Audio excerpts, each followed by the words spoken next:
Hello students, Namaste. You are most welcome to 12th class Chemistry English Medium. Students, our chapter 5 Surface Chemistry is going on. In this chapter, today we are going to study about condensation method to prepare colloidal solution. Colloidal solution को prepare करने का condensation method हम यहाँ पर study करने जा रहे हैं। स्टूडेंट्स, प्रीवियस वीडियोस में आपने देखा था कि कॉलोइड सॉल्यूशन को ऑब्टेन करने के लिए हमने कुछ डिस्पर्स्ड मेथड स्टडी किए थे, जैसे कॉलोइडल मिल थी, ठीक है ना। तो और ब्रेंडिंग आर्क मेथड था, उसमें आपने डिस्पर्स्ड मेथड थे वे दोनों के दोनों। और आज के इस वीडियो में स्टूडेंट्स हम जो स्टडी कर रहे हैं वो है कंडेंसेशन मेथड, और ये भी किसके लिए हैं? कॉलोइडल सॉल्यूशन को ऑब्टेन करने के लिए। कंडेंसेशन मेथड में आपको मैंने प्रीवियस वीडियो में एक ऑक्सीडेशन मेथड के बारे में थोड़ा सा एक्सप्लेन किया था, और ऑक्सीडेशन मेथड आपको बताया भी था। तो आज हम कंडेंसेशन मेथड में और जो इसके अलग कुछ मेथड दे रखे कंडेंसेशन में, उनको स्टडी करते हैं, ठीक है ना। जैसे रिडक्शन है, रिडक्शन को स्टडी करते हैं। रिडक्शन के द्वारा किन किन मेटल्स का हम कॉलोइडल सॉल्यूशन ऑब्टेन कर सकते हैं। तो स्टूडेंट्स, रिडक्शन मेथड के द्वारा हम जैसे गोल्ड है, सिल्वर है, प्लेटिनम है, इन सब के कॉलोइडल सॉल्यूशन को ऑब्टेन कर सकते हैं। और रिडक्शन कराने के लिए हमने किसी दूसरे सब्सटेंस की एसेंशियलिटी होती है। किन किन सब्सटेंस को यूज किया जा सकता है वो हम चेक करते हैं, ठीक है ना। तो फर्स्ट मेथड स्टूडेंट्स मैं यहाँ पे नोट कर रहा हूँ, reduction method. Clear? Reduction method condensation का फर्स्ट है।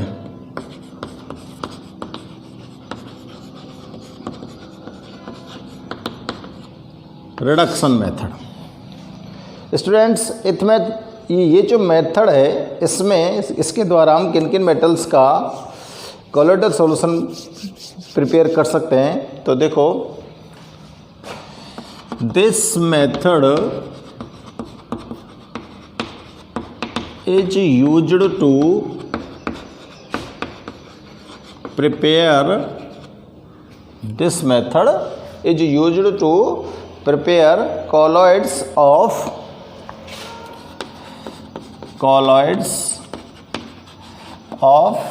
gold, silver, platinum etc. Gold, silver और प्लेटिनम का हम यहाँ कॉलोइडल सॉल्यूशन ऑब्टेन करने के लिए रिडक्शन मेथड का यूज़ करेंगे। और इनमें रिड्यूसिंग एजेंट की तरह हम किसको यूज़ करते हैं? देखो, in this method form aldehyde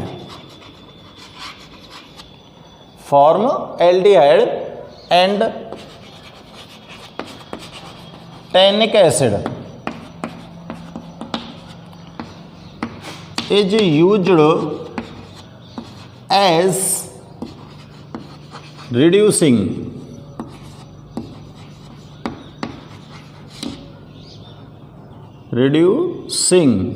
agent.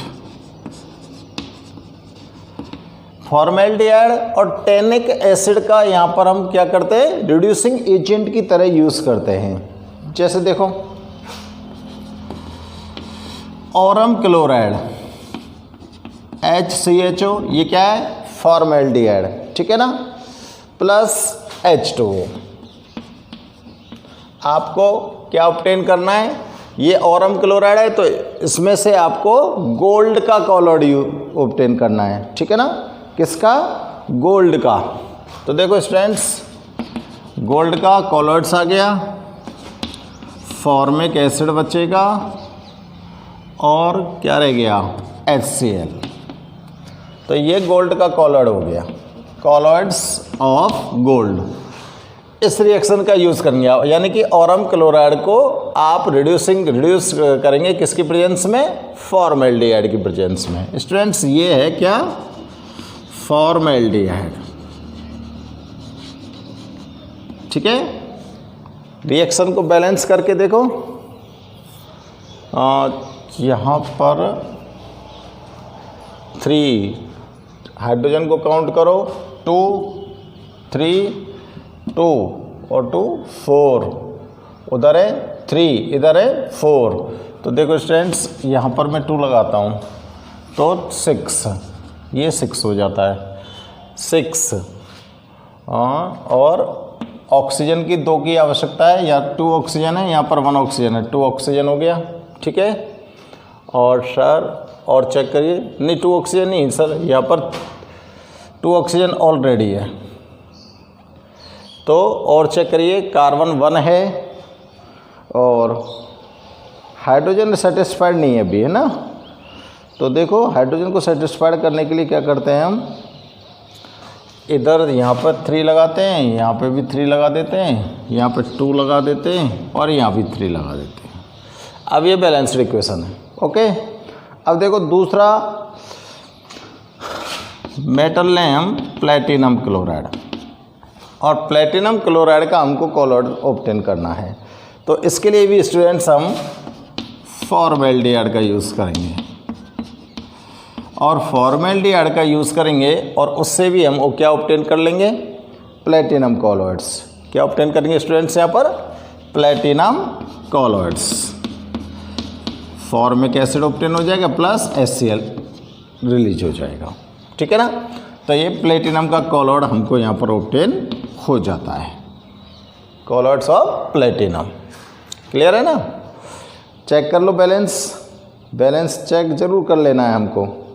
देखो इधर क्लोरीन 2 हैं, 2 क्लोरीन है, इधर क्लोरीन 1 है, यहाँ पर मैं 2 से मल्टीप्लाई कर दूँ।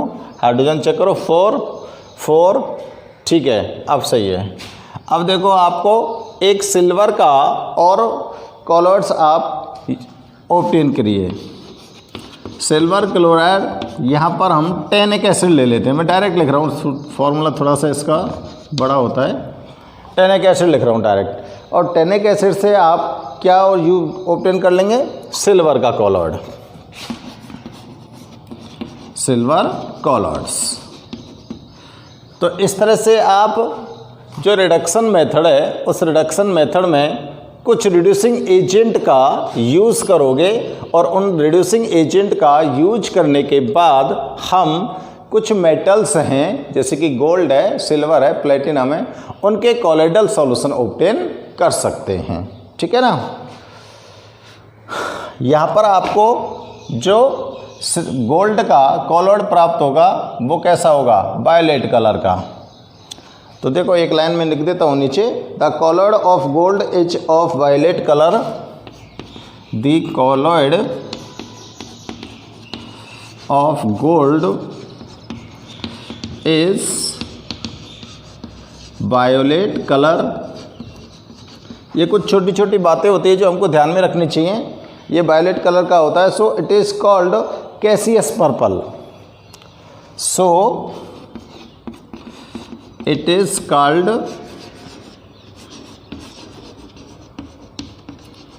कैसियस पर्पल, ठीक है ना। इसको क्या बोलोगे आप, कैसियस पर्पल बोलेंगे। Gelatin and egg albumin are used, gelatin and egg albumin are used. Gelatin और एग के अंदर, अंडे के अंदर जो एल्ब्यूमिन होती है उसका यूज करते हैं हम as stabilising agent in, as stabilising agent in gold and silver colloids, gold and silver colloids. Gold के और सिल्वर के जो कॉलोइड्स आप यहाँ पर ऑब्टेन करते हो उनकी स्टेबलाइजिंग के लिए, यानी कि वो कॉलोइडल सॉल्यूशन स्टेबल हो जाएं, इसके लिए स्टूडेंट्स उसके अंदर आप थोड़ा सा क्या ऐड कर देते हैं, जिलेटिन और एग का एल्ब्यूमिन, अंडे का जो एल्ब्यूमिन होता है ना उसको उसके अंदर ऐड कर देते हैं। तो स्टूडेंट्स ये हो गया आपके पास सामने क्या, reduction method to prepare colloidal solution of those metals which are very non reactive inactive जो मेटल होती हैं। अब इनएक्टिव मेटल्स कौन सी हैं आपको पता ही है, नोबल मेटल्स की सीरीज़ में आती हैं। ये गोल्ड है, सिल्वर है, प्लेटिनम है। ये किसी के साथ ईजीबी में कोई रिएक्शन नहीं करती हैं। बहुत ही इनकी जो सिचुएशंस होती हैं बड़ी स्पेसिफिक होती हैं रिएक्शन कराने के लिए। तो इनका कोलोइडल सॉल्यूशन ऑब्टेन करना भी इतना ईजी नहीं होता। तो इनके कोलोइडल सॉल्यूशन ऑब्टेन करने के लिए आपको इन मेटल्स का क्या कराना पड़ेगा, रिडक्शन कराना पड़ेगा। Clear students? तो ये रिडक्शन मेथड है स्टूडेंट्स, इसको आप नोट कर सकते हैं, नोट कीजिए। नेक्स्ट मेथड की अगर हम डिस्कस करें स्टूडेंट्स, तो नेक्स्ट मेथड है हमारे पास हाइड्रोलाइसिस। हाइड्रोलाइसिस ये भी एक कंडेंसेशन मेथड है। देखो कुछ मेटल्स ऐसी होती है जिनका आप हाइड्रोलाइसिस करा के ही कोलोइडल सॉल्यूशन ऑब्टेन कर सकते हो। और ऐसी मेटल्स आपको जैसे आयरन है, क्रोमियम है, एल्युमिनियम है। आयरन, क्रोमियम, एल्युमिनियम ये ऐसी कुछ मेटल्स हैं जिनका अगर आपको कोलोइडल सॉल्यूशन ऑब्टेन करना है तो स्टूडेंट्स इनका हाइड्रोलाइसिस करा लेते हैं हम। और हाइड्रोलाइसिस कराने के बाद ही हमको इनका कोलोइडल सॉल्यूशन ऑब्टेन हो जाता है। तो देखो उसको बोलते हैं हम हाइड्रोलाइसिस मेथड। ये भी कंडेंसेशन का एक पार्ट है स्टूडेंट्स, इसमें नोट करेंगे the colloidal solution of hydroxides of iron, the colloidal solution of hydroxides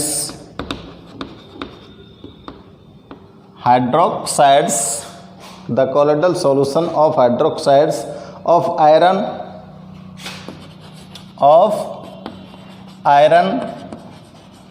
chromium and aluminium। ये तीन मेटल मैं यहाँ पर नोट कर रहा हूँ इस तरह से। Are prepared by hydrolyted, are prepared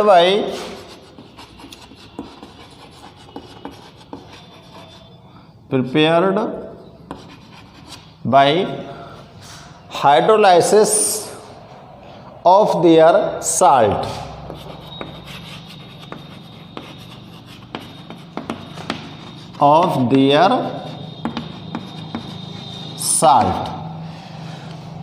यानी कि इनका हाइड्रोक्साइड होगा तीनों का। किसका? आयरन का, एल्युमिनियम का और क्रोमियम का।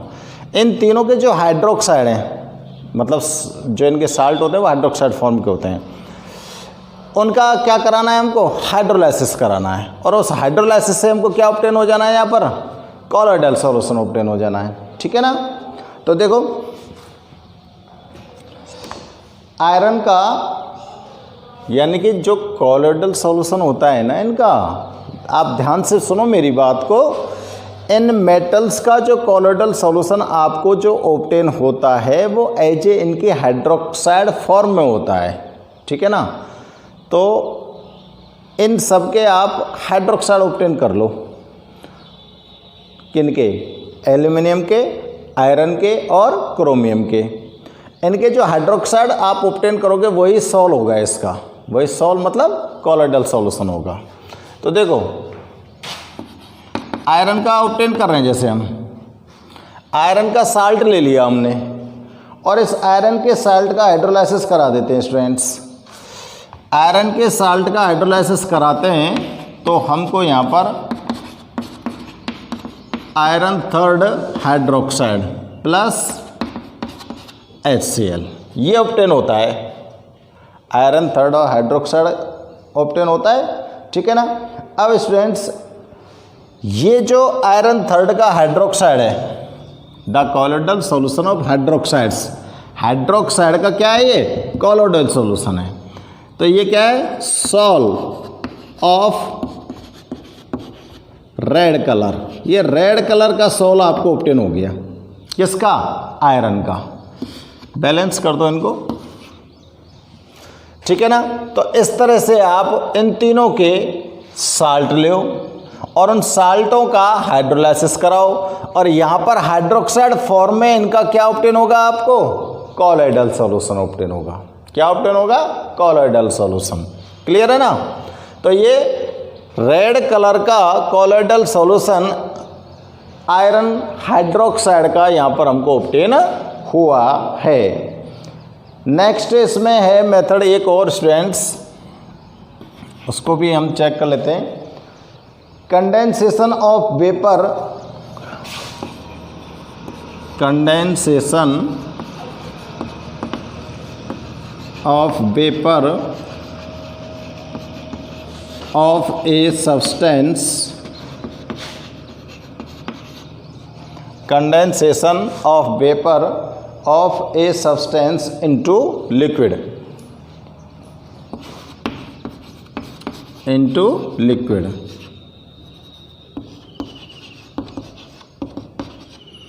यानी कि कोई एक सब्सटेंस है, उसकी वेपर बनेगी और वेपर का क्या करना है आपको, कंडेंसेशन करना है।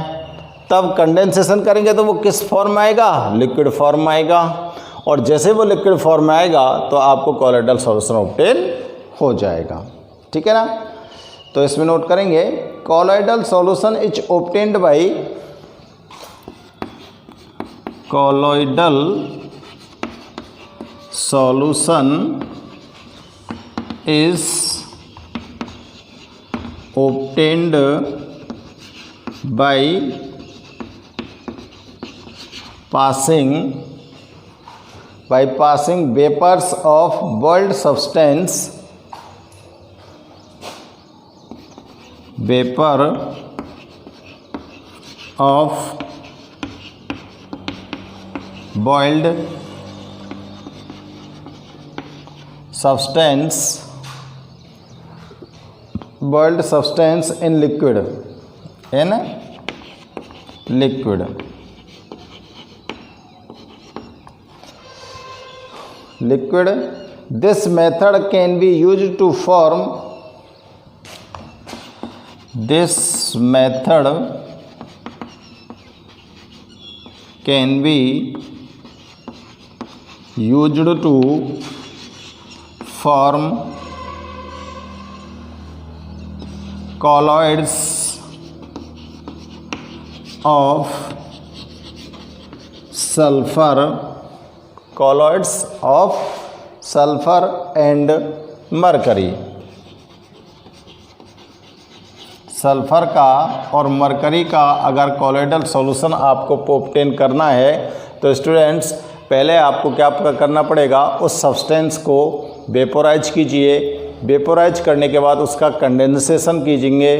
कंडेंसेशन के बाद जब वो लिक्विड स्टेट में आ जाएगा तो वो होगा आपका कॉलोइडल सॉल्यूशन। क्लियर है। तो ये कुछ कंडेंसेशन मेथड थे, जिसमें से ऑक्सीडेशन मेथड आप प्रीवियस वीडियो में नोट कर चुके हैं और 3 मेथड्स को आपने यहाँ पर नोट किया है। Clear students. तो कॉलोइडल सॉल्यूशन ऑब्टेन करने के लिए आपने 2 प्रकार के मेथड्स का यूज़ किया है।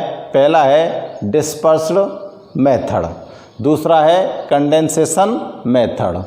डिस्पर्स्ड मेथड में स्टूडेंट्स 2 टाइप्स से हमने डिस्पर्स्ड फेज़ का यूज़ करके कॉलोइडल सॉल्यूशन ऑब्टेन किया था। और वहाँ पर जो डिस्पर्स्ड फेज में आपने पहला मेथड यूज़ किया था वो था कॉलोइडल मिल का, और दूसरा जो मेथड था स्टूडेंट्स वो था branding arc method.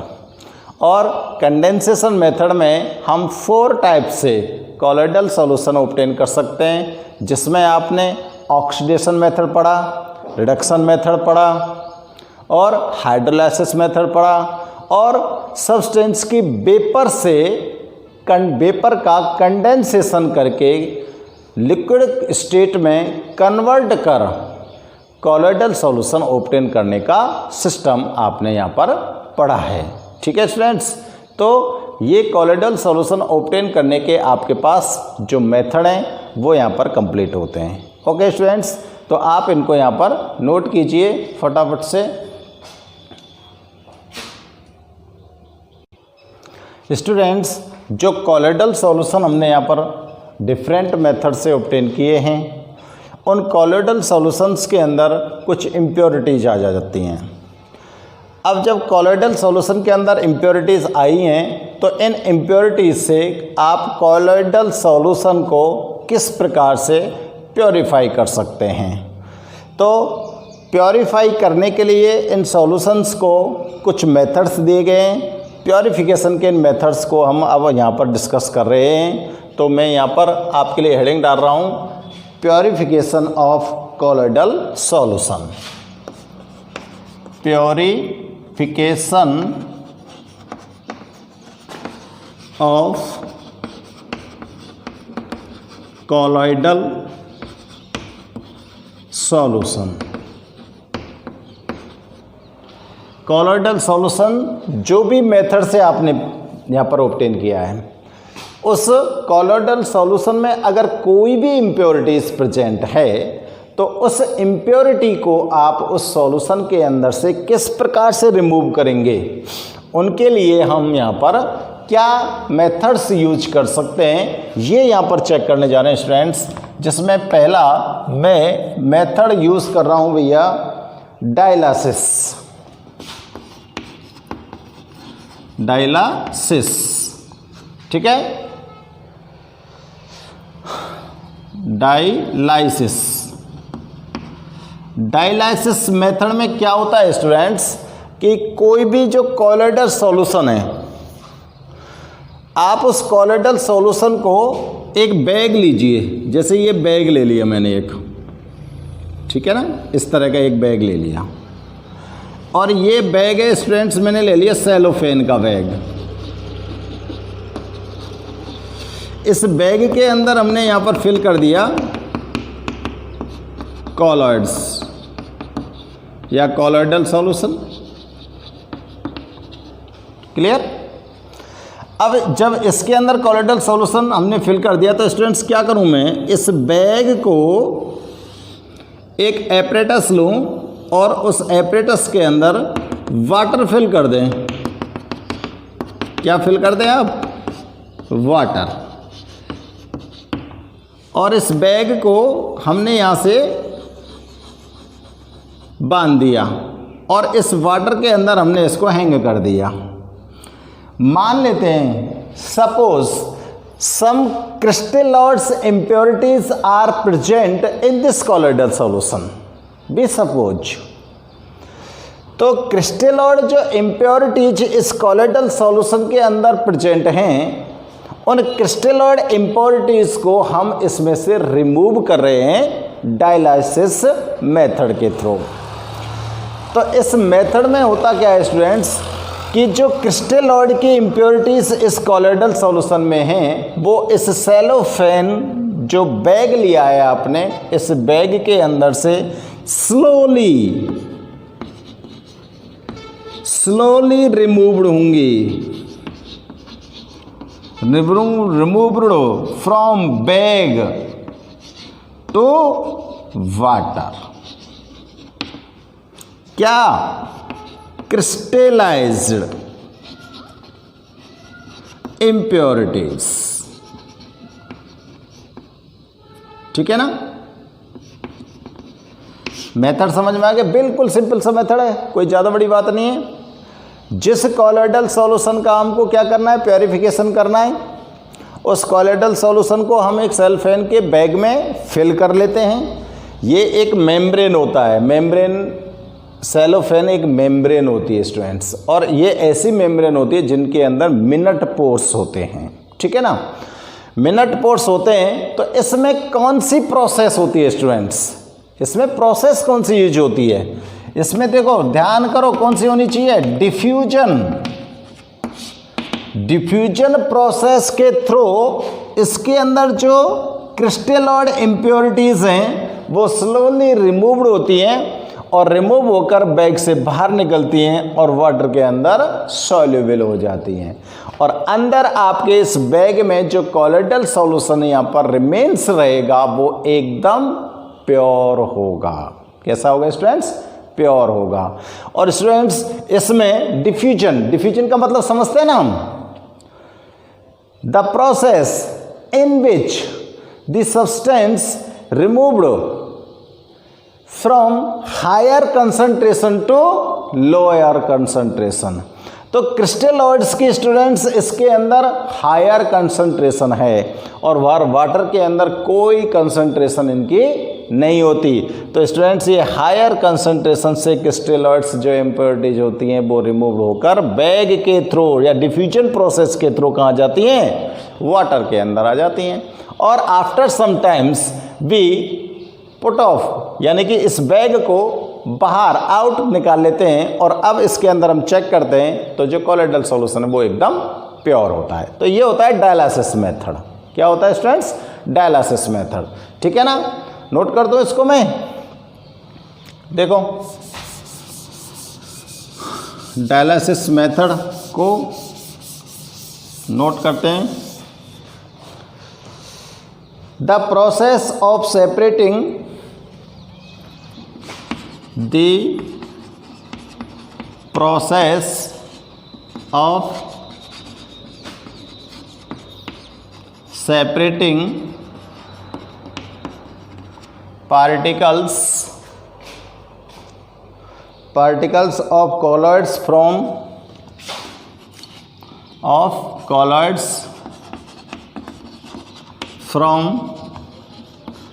those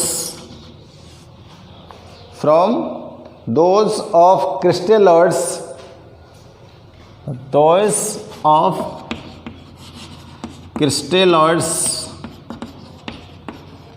by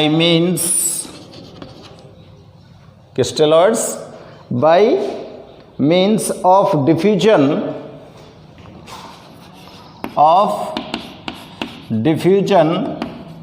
through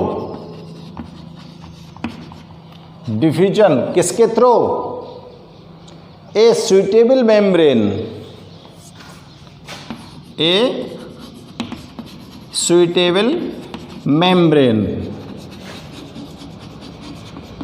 is called dialysis।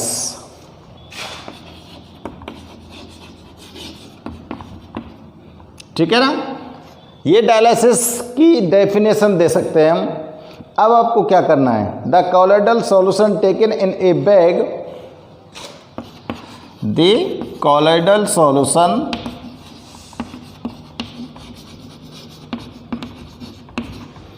Taken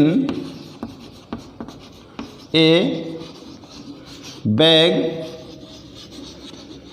made of, वो बैग किसका बना होगा? Made of cellophane,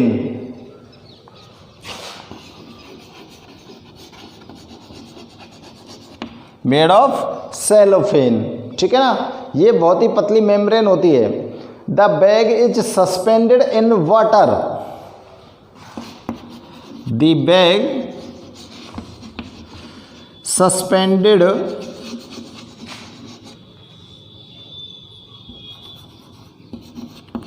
in water. इस बैग को कहां पर सस्पेंड कर दिया आपने? वाटर के अंदर। ठीक है ना। The impurities of electrolytes are, the impurities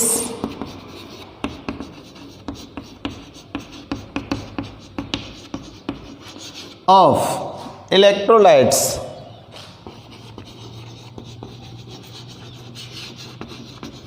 are, the impurities of electrolytes are diffused slowly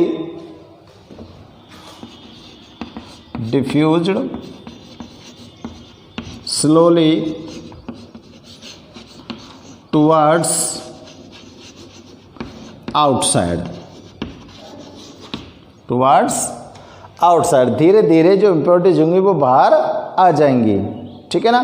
and pure colloidal solution remain in dialysis bag, and pure colloidal solution remain in dialysis apparatus, apparatus लिख दो चाहे bag लिख दो। ठीक है ना। बिल्कुल वही है जो अभी मैंने आपको एक्सप्लेन किया था। बैग ले लिया हमने, सेलोफेन का मेड था, बैग के अंदर हमने कॉलोइडल सॉल्यूशन को फिल कर दिया और अब इस बैग को सस्पेंडेड कर दिया हमने वाटर के अंदर। वाटर के अंदर सस्पेंडेड कर दिया तो स्टूडेंट्स इसके अंदर जो भी क्रिस्टल्स प्रेजेंट है, इम्प्योरिटीज प्रेजेंट है, वो डिफ्यूजन प्रोसेस के थ्रू इस सॉल्यूशन से और उस जो सेलोफेन की मेम्ब्रेन है उस मेम्ब्रेन से डिफ्यूजन प्रोसेस के थ्रू आउट हो जाएंगी और वाटर के अंदर आ जाएंगी। ठीक है ना। और बैग में हमारे पास क्या रिमेन्स रह जाएगा? Pure colloidal solution. क्लियर है। ये डायलिसिस प्रोसेस होती है। डायलिसिस का नाम आपने कई बार सुना होगा, जैसे किडनी वगैरह की भी डायलिसिस होती है। किडनी की डायलिसिस किस तरह से होती है स्टूडेंट्स? जब आपकी बॉडी के अंदर किडनी क्या करती है? डायलिसिस ही तो करती है। किडनी के अंदर डायलिसिस की प्रोसेस ही होती है। वो आपके ब्लड का डायलिसिस करती है। आपके ब्लड के अंदर जितनी भी सॉल्युबल इम्प्योरिटीज़ होती हैं उन सारी की सारी इम्प्योरिटीज़ को किडनी क्या करती है? डिफ्यूजन प्रोसेस के थ्रू ब्लड के अंदर से सेलेक्ट करके आउट कर देती है और वो सारे के सारे जो वेस्ट मटेरियल हैं उनको आप टॉयलेट के जरिए बॉडी से बाहर एक्सक्रीट कर देते हो। ठीक है ना।